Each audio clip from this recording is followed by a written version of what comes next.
Chemical Reactions and Equations Part 2. This video gives you idea how to write balanced chemical equations stepwise. Learning objectives, law of conservation of mass, definition for a balanced chemical equation, and the steps to write balanced chemical equations with an example.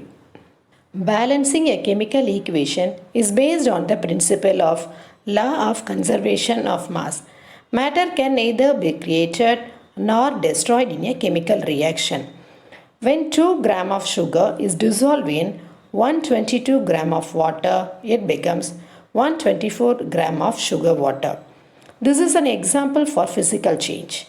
Only the nature of water is changed without any loss in the total mass.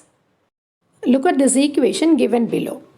12 gram of carbon and 32 gram of oxygen gives rise to 44 gram of carbon dioxide. We can say the total mass of the reactant must be equal to the mass of the products throughout the reaction.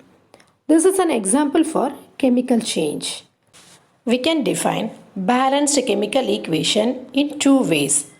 The number of atoms in the reactants and the products are equal at the end of the chemical reaction, or the number of atoms of each element remains the same before and after the chemical reaction. Then it is called as a balanced chemical equation. Look at here. 2 hydrogen atom and 2 chlorine atom together form 2 molecule of hydrogen chloride. What are the uses of a balanced chemical equation? Chemical equations can be more concise, and it is useful if you write chemical formula instead of words. The chemical reaction can also be easily written in the form of chemical equation.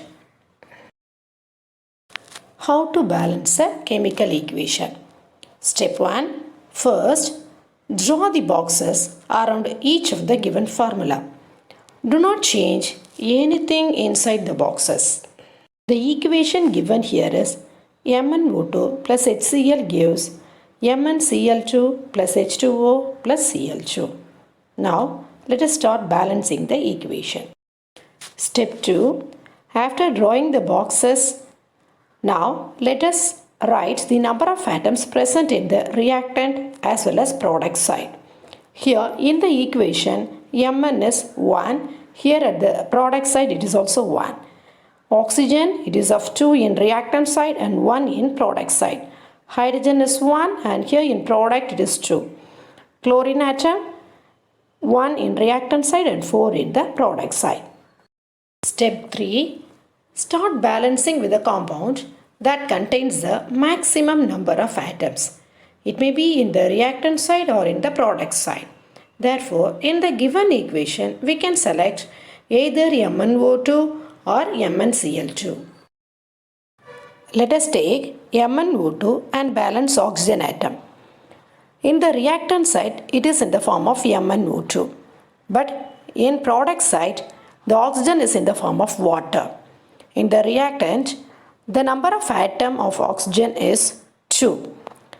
But in the unbalanced equation, it is given as 1. So, multiply the water molecule by 2. Step 4. Oxygen is now balanced. Let us balance Mn. In reactant, it is in the form of MnO2 and in the product it is MnCl2. Number of atom is also 1 in reactant and product. No need to balance it now. Already it is a balanced one. Step 5. Balance chlorine. In reactant and product, chlorine is in the form of HCl. Now, in the reactant, number of chlorine atom is only 1. In the product side, it is 4. So, multiply the reactant side by 4. Mn, oxygen and Cl are balanced. Let us look hydrogen atom. Step 5, we have multiplied HCl by 4. So, now in reactant side, we have 4 hydrogen and product side also 4 hydrogen. Step 7. Let us check the number of atoms in the reactant side and product side. Mn 1, In product side also 1. Oxygen, here O2, so 2. Here 2 H2O, so there also we have 2 oxygen atom. And then hydrogen 4H, here 2H2, that is equal to 4, so both are again balanced. Chlorine, here 4, here also Cl2 plus Cl2, so we have 4. The equation is balanced. These are the steps we should follow to balance a chemical equation. It depends upon the number of atoms present in the chemical equation. It is very essential to write the physical state of each of the molecule. MnO2 is in the solid form. Yes. HCl as well as MnCl2 is in the aqueous solution. So we are writing AQ. And H2O is in the liquid form. So L is written down. And chlorine is gas. So G will be written there.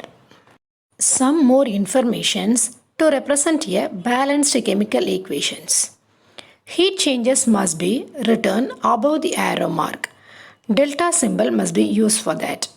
Catalyst, oxidant, reductant, reaction condition like temperature, pressure must also be written above the arrow mark. Learning outcomes of this video: law of conservation of mass, what is a balanced chemical equation, and the steps to write a balanced chemical equation. Use these learning apps for further practice. These links are available in the description box. Press down arrow to use the link. Subscribe to get the next video. Next video is from the lesson Chemical Reactions and Equation, Chapter 1, topic Balancing Few Important Chemical Equations. Thank you.